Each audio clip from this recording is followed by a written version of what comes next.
Olá, a gente ouve falar de ESG por todo lado, certo? Ambiental, social, governança. Mas e se eu disser que tem uma letra faltando aí no meio?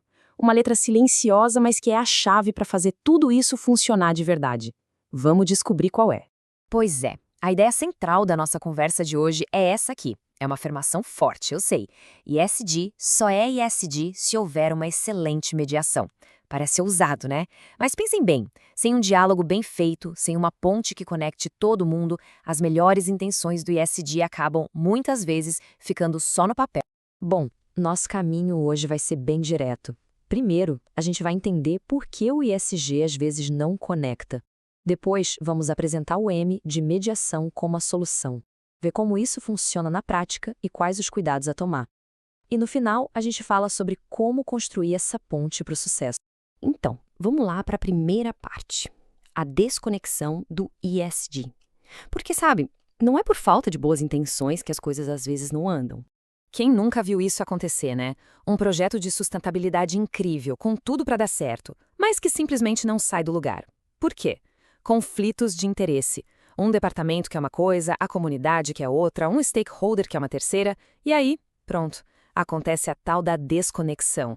As boas ideias ficam presas no meio do caminho. É exatamente aí que entra a nossa letra misteriosa, o M. O M de mediação. E olha, não é só sobre apagar incêndio, não. A mediação é a ponte, a estrutura que faz o E, o S e o G conversarem e funcionarem juntos de verdade.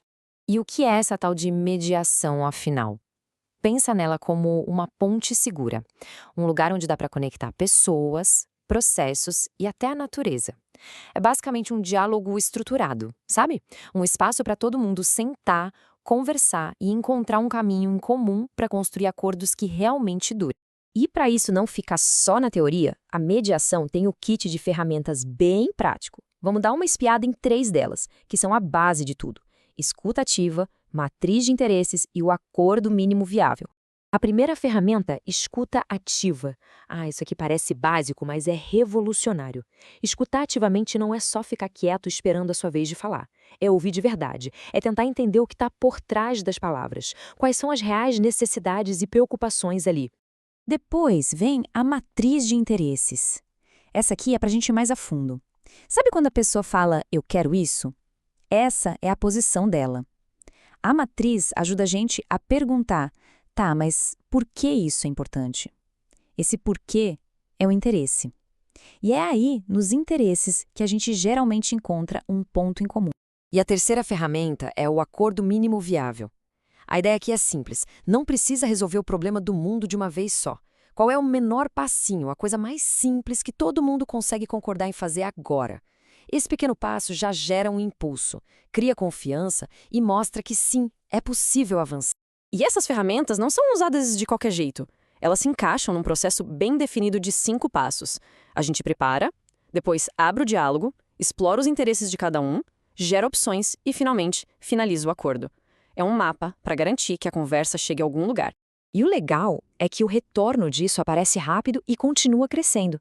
Nos primeiros 3 meses, a gente já vê menos atrito, as decisões saem mais rápido, em até 1 ano, a confiança dos stakeholders aumenta muito.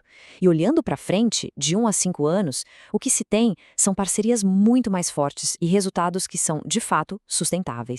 Ok, agora vamos ver a mágica acontecer. Como que a gente conecta o E, o S e o G na prática usando a mediação? É aqui que a teoria vira realidade.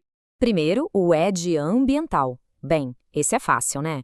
É sobre a relação da organização com o planeta, desde como ela usa os recursos até o impacto que pode gerar. E como a mediação ajuda aqui? Pensa, por exemplo, num diálogo sobre o uso de uma terra. De um lado a conservação, do outro o desenvolvimento. A mediação ajuda a achar um equilíbrio. Ou então numa conversa com toda a cadeia de suprimentos para reduzir lixo.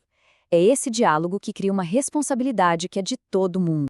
Agora o S de social. Esse pilar é todo sobre pessoas. Como a empresa se relaciona com os funcionários, com os clientes, fornecedores e, claro, com a comunidade onde ela está.